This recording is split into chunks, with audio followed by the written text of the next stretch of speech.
is mounted in. I got all three of the mounts in. She's in there. Time to go to work now. Welcome back to Frank's Garage. So a little bit of time's passed here. I'm still waiting on my engine from the engine shop. But while I've been waiting, I got the engine bay painted. It's a little dusty right now, but it came out really good. Took the brake booster out, master cylinder, everything. Came out really nice. Subframe came out good. See, it's dusty, it's been sitting, but she looks good.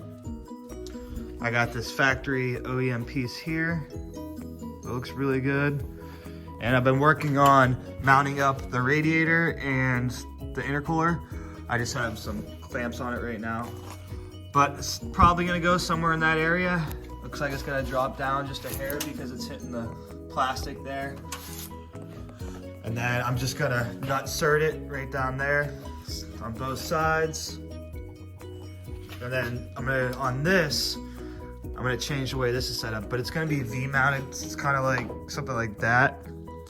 So I got metal bar right here, and I already started bending some, which is this one right here. So this is gonna go underneath.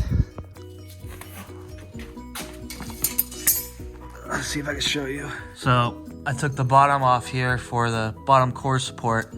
So I'm gonna plate this off with some steel, and then this is gonna weld onto it, and it's gonna go down and underneath and hold the bottom of the intercooler. As you can see, something like that. Might go thicker. This is just a mock-up to get it all built, and then I could decide from there. And then also, if you can see here, the hood used to have a bar that went down. The upper core support had a bar that went down like this that actually supported the strength of the hood latch. But now that's not there because I mounted the radiator there. So I'm thinking, because this isn't very strong, I mean, it's not bad, but if your hood's being controlled by that, I mean, once the headlights go in, it'll be stronger. But I could always build off of that bar that I'm gonna put below and build up to the bottom of the radiator, which will give it all more support. So I'm gonna work on getting this together. And I'm also going to the junkyard tomorrow. I found a 2008 Acura TSX K24A2 complete engine from people that we do business with at work. So I'm gonna go grab that, and we can throw it in this car because racing starts in less than a month or a month today, and we got to get the engine in there, and then we'll slowly build our good one. I started pulling apart this K24A8, and there's the rods and everything. The pistons were completely caked with crap, but the cylinder walls don't look bad. So this is a good block and good crank that's still in it. So I'm thinking about throwing these TSX rods in the block with the K24A pistons, A8 pistons. And I'll be able to use this with the non-VTEC head and possibly put it in my blue EP3. But we'll see. All right, so you get a better idea of what's going on here. So now it's wide open in the front. So I'm gonna make it so I can just unbolt it, and then I can be able to slide the engine in and out, take the traction bar out. But I got the headlights in. They actually do help a little bit. That side's strong, but this side doesn't. I marked where the brackets are gonna go for the radiator. I might even be able to use the existing hole there. We'll see. But then I gotta make the bottom bar. It's coming from the frame rails. So I got 4 nutserts, one here, one there, and one there.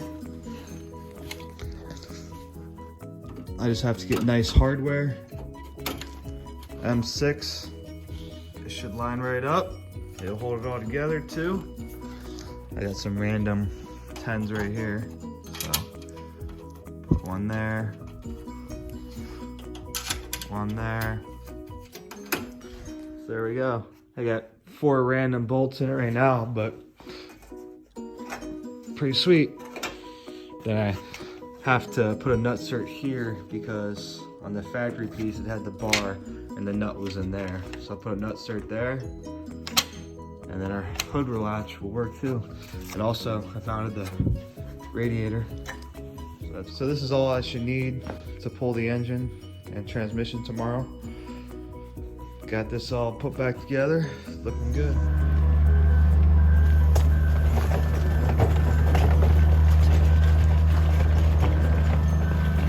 So here it is, 08 TSX, 174,000 miles. It says it was tested, but why is it in the junkyard is the real question. I'm gonna pull the valve cover and see what it looks like. There's also an RSX up there with a 5-speed in it. It might be worth getting the tranny out of. I don't know how much they charge here. Well, there she is. A little bit of crud right there, but it looks like the timing chain's been done, which is nice. And it looks pretty clean. I'm about to pull the spark plugs real quick. Let's see what it looks like inside. But so far, so good. So I got everything done that I'm allowed to do. Well, the car's on the ground, so they're coming down with a wrecker to lift it up so we can pull the axles. But I got all the engine unbolted, pretty much everything. I'm walking down to it now. I'll show you what I'm talking about when we get there. But it's all good. I also found a stock airbox off of a RSX that will work on my EP3. I'm about to pull that too. He said he'll give me a deal on that. Here's the airbox. See if I grab that real quick. Another one, RBB2 or RBB3. This thing was rear-ended hard. Hard.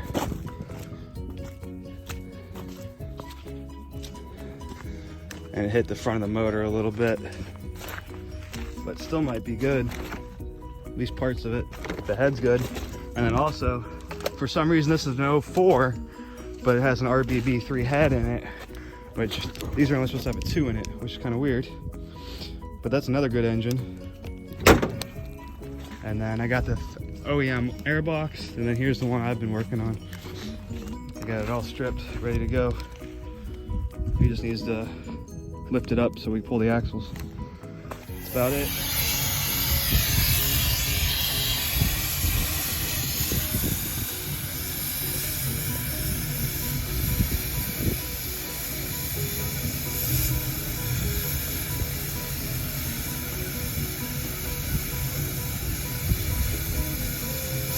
These Chevy cars have a fire problem.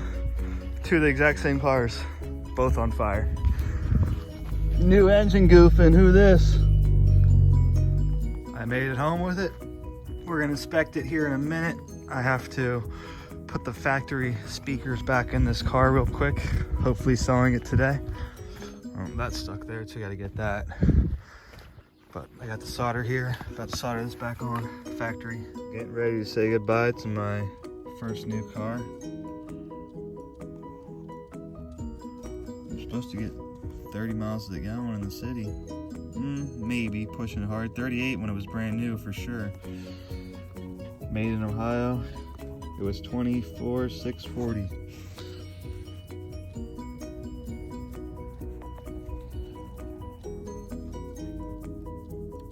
No options. Completely base. So it's definitely had some oil leaks in its time. You can see it's pretty dirty here. So let's pull her out.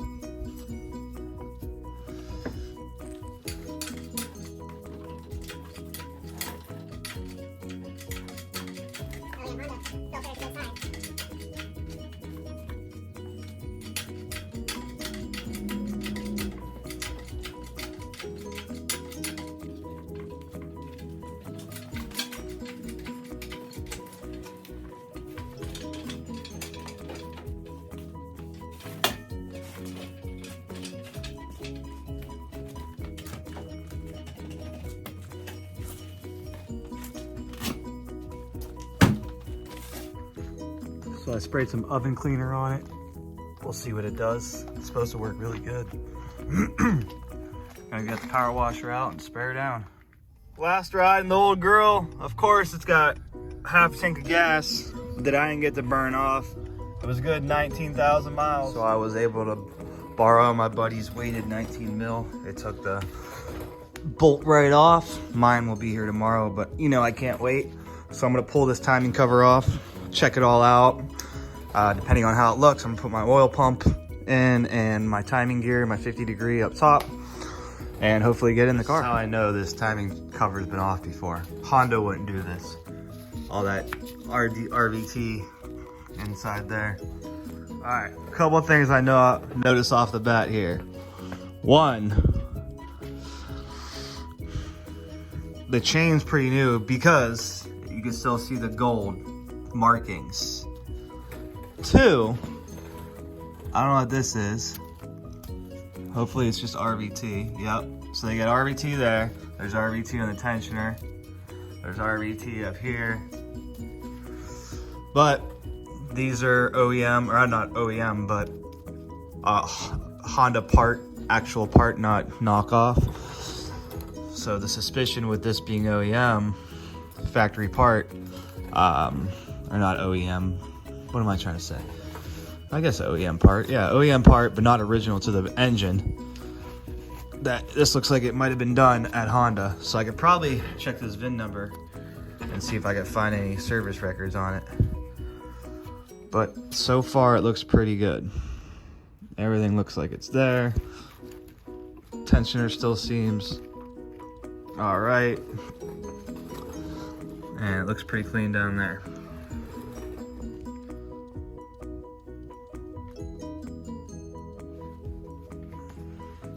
Doesn't look bad. It's actually cleaner than my last one because our gasoline's better here than it is in Japan. There's RVT everywhere though. RVT in the oil pan. A little piece there, a little piece there, some here and there. Looks pretty good inside also. I pulled the pin out of here. I took the oil pump off. I gotta plug this hole, but I need to go get some gray RVT. That's what was in there, that little plug. When you do the Type S oil pump, you don't use that anymore. If you don't plug that, you'll lose oil pressure. So I cleaned this bolt off, that's gonna go in there, RVT it in, and then I took all the girdles off and everything, the oil deflectors. New pump's gonna go here. But I'm gonna run to the store real quick and grab a RVT, probably a filter and some oil. So I went to AutoZone. I got some break-in oil just to clean the crap out of it. We'll filter it all out and then change it. I just got a crap filter, same idea. Gray RVT, and I did get a new gasket for the crank seal and for the timing cover. Why not? I know it's not OEM, but this car hopefully isn't going to be OEM for a long time. And also, this part number is supposed to come with black RVT, a tube of it, and it never came. You got a cat? Meow. Meow. Meow. Meow. So, I'm gonna RVT this bolt in real quick, and then we're gonna get the Type S oil pump out and put that on. Look at that, there's RVT even on the chain. Everywhere. RBB4, that's what you want to see. I have a new one of these too, a billet cover for this. So I have everything organized here. Valve cover, which we might just repaint it black. So I need this, here's the oil pump. Big difference, eh? That's what this looks like, nice and small. That's what came out of it. I got two of the crappy ones there. But this needs to go on. All the guides should be with it. And then here's the baffle, all the bolts for that. I'll need the flywheel. What else do we have? Water pump. This mount needs to go on when I do the timing chain. Cover. Trans bolts. Intake, exhaust bolts. Rear main seal. I got a new one of those. Oil pan, all the sensors, and I need, the only thing I don't see yet is the gear. we need the timing gear. Timing cover. Timing chain and guide. Where is our gear? Maybe, oh, it's still in the cam. We gotta take it off the cam. So after you get your bolt in with RVT, you put on your windage tray here. This one's actually used. And then there's the oil pump over there, it's pretty new. It was new when I did the build last time. I cleaned that out. I got the 10s right here to put this in. So let's plug all these in real quick. And then I'll show you what happens next. And then it gets torqued down to whatever that setting on the bottom of the Milwaukee 12 volt stubby is. Not too tight. Now this is the most important part of your engine build, is your oil pump. So make sure this mating surface is clean right there. That's where it feeds the oil to. And obviously the longer bolt goes on this side, the shorter one on this side. These get torqued to about 500 foot-pounds, so you might need an extra breaker bar. No, I think it's something small, like 8 to 12 or something like that. 6, somewhere around there. Also, I forgot to mention, and I forgot to do it, you have to put the chain on before you even put these in, because you have to lean the pump to get it together. So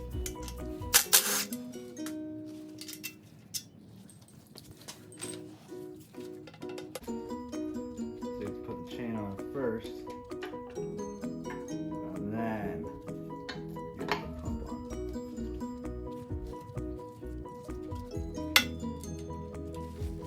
Just like that. I don't know if you guys saw me do it, but it's pretty simple. You'll know because when you take the other one off, same way. You have to take it, you can't take the chain off without leaning the pump in. And then torque these back down to 500 foot-pounds.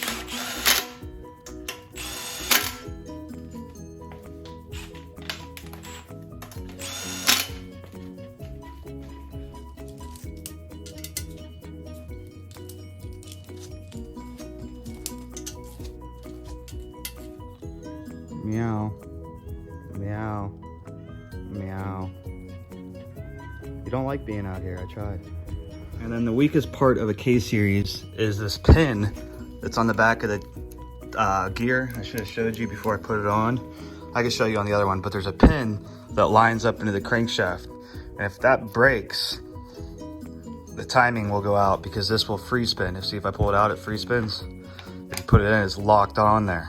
Well, that part breaks. They do make aftermarket. They put a keyway. They drill or cut a slit into this and put a keyway in there, so it locks into the crank right here.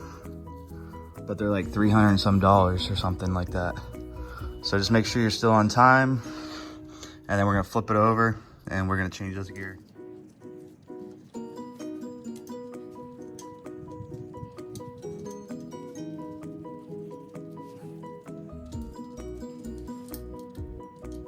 Same thing here, 5 million foot-pounds.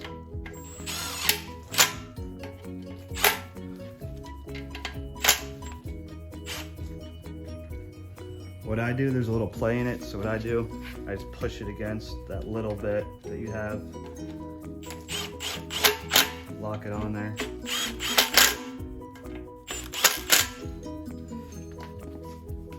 So I'm gonna clean off all this old RVT with this plastic tool I have. Working pretty good. Trying to drop too much inside of the engine. And then I'll flip it over and we'll pull that timing gear.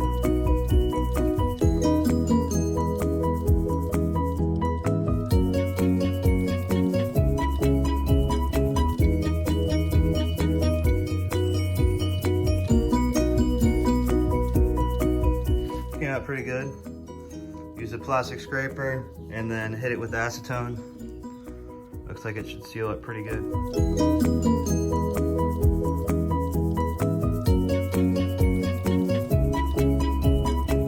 So I got the RBC timing gear on. Cleaned up all the mating surface. I think it's time to put the chain on. So we got it lined up there, there. The arrow going up there, and then also there's a dot back there. Oh, you can see it right there. So that lines up there also. But I got this billet piece that goes here also. in case you ever have to take the head off in the car, it'll hold the chain from dropping. At least that's the idea. I don't like it. It's generic, so I don't like it. One, I don't like that sticks out. I mean, I guess it doesn't matter. And then also, it looks a little too close to the chain right there. It's pretty close tolerances. I mean, yeah, the chain will clearance it, but you don't want to do that. You don't want to do that. All right, so I took it back off. I spun the timing around a bunch of times. It's still lined up right there. Still lined up there. And I did use a different tensioner because I don't know where that came from, and it kind of might be not factory, but I know this one is and this one's new. So we're good there. So the timing cover's on. The new seals are in. We put that one in. I put the one in up here. Everything's RVT'd. Now we're gonna put the oil pan on. My old one, actually, it's downstairs in the dishwasher. A little bit before and after. Here's the nut. I'm gonna go wire wheel it real quick, clean it up. I didn't go too crazy, I just cleaned it up real quick. Better than it was. So I got it moved over here, got dark out, but the oil pan's on, timing cover's sealed, everything's sealed up, gears on, tops cover's on.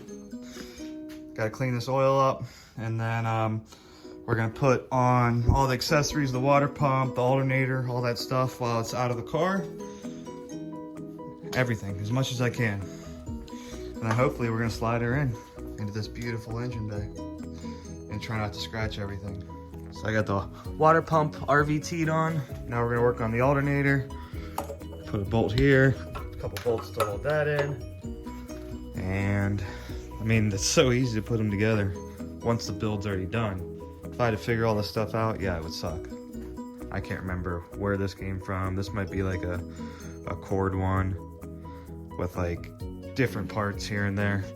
I think this is a front piece is from an RSX facing down. These are all a little different. So this mount for the passenger side, this is from a CRV. This is gonna mount right here. I think all the bolts are, so there's one long bolt. I guess that goes here. Could be wrong, but.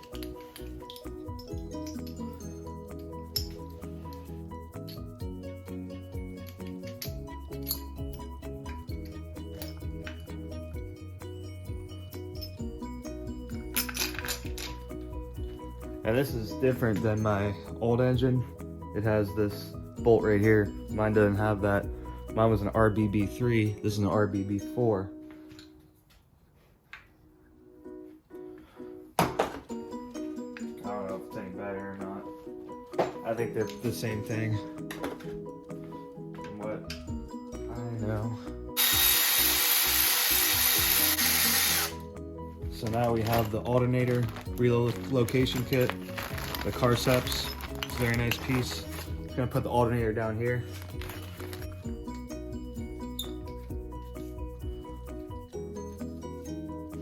Here.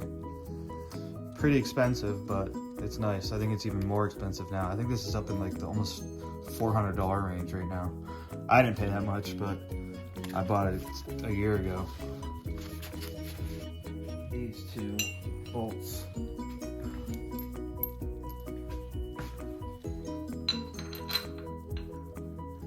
Like that.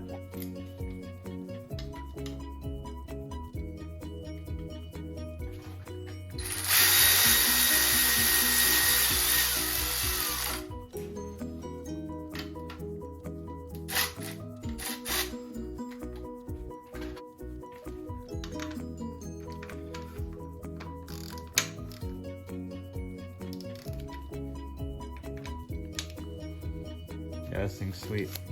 I'm gonna leave that on, but I'll show you guys what it looks like. I could polish that up too. I have polish. Yeah, it goes on the inside of the crank, but the outside of the alternator.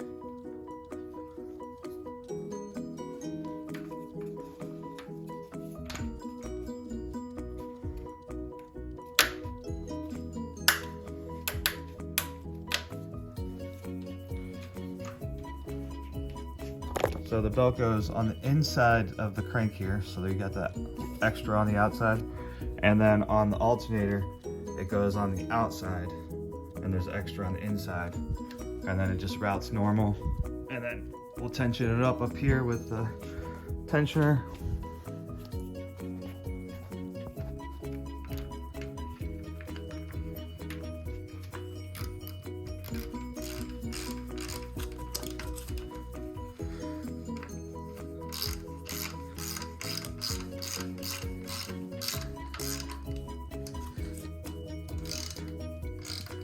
Doesn't take much to get that thing tight. And then you come over to this side and you lock them into place. And this is what prevents it from moving. See, on the K-Tune one, this would be sticking way up, which I don't like. But they do make that in black, the K-Tune one.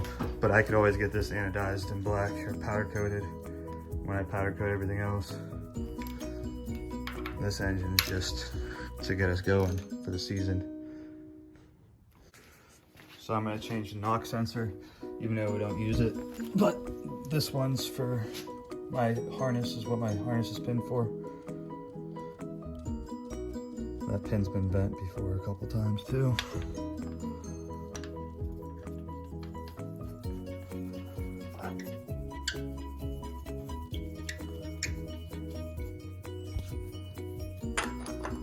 And it's a 27 millimeter. Putting on the K-Tune piece for the upper.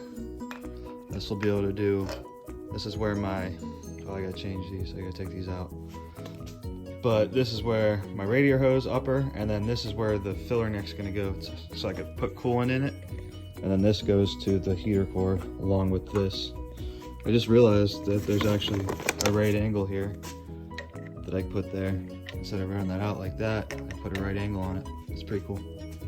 So to take the studs out, all you do is get two nuts,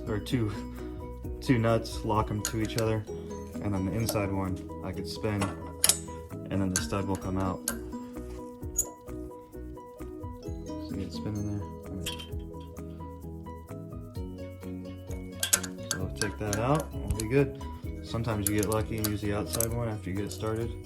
Nope. Alright, so now I can put it on. I put some assembly grease on it, just keep the O-rings in place. But that's how it goes. 4 bolts. So this is the other K-Tune piece. This is how I'm going to be able to fill up my radiator. It's going to go right here. It's going to be the highest part of the engine, so shouldn't have any air bubbles. That's the plan, because the radiator sits so low and there's no way to fill it. I can put one on here, but it's lower than everything's. I might have to put one there and up there, but we'll see. I'm going crazy with the assembly lube because I don't want anything to leak. I want these O-rings to go into place like they should.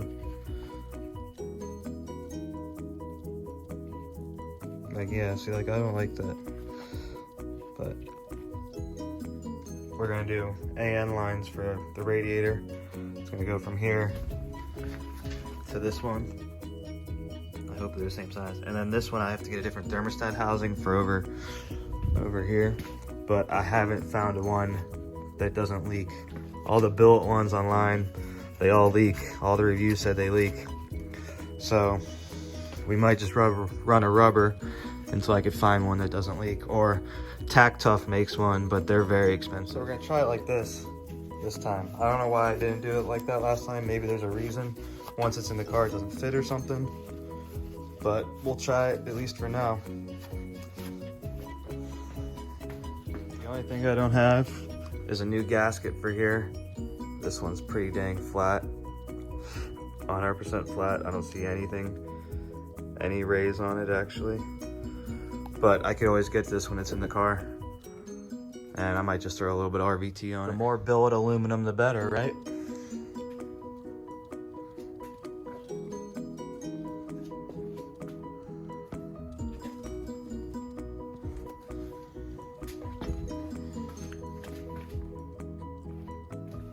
We're almost there. Put the filter on, the adapter plate for the oil pressure and oil feed for the turbo. And I'm pretty sure it's ready to come off the stand and mate to the transmission. It's gonna be nice now because I could take all these bars out and then I could slide it in from the front. Tattoo Bean, I think his name is, he makes an engine cart that the motor sits on, perfectly bolted up. It has the perfect lean and everything, so you just slide it in and then you just put the bolts in, real simple. But I don't have one of those yet, so I gotta do it the hard way.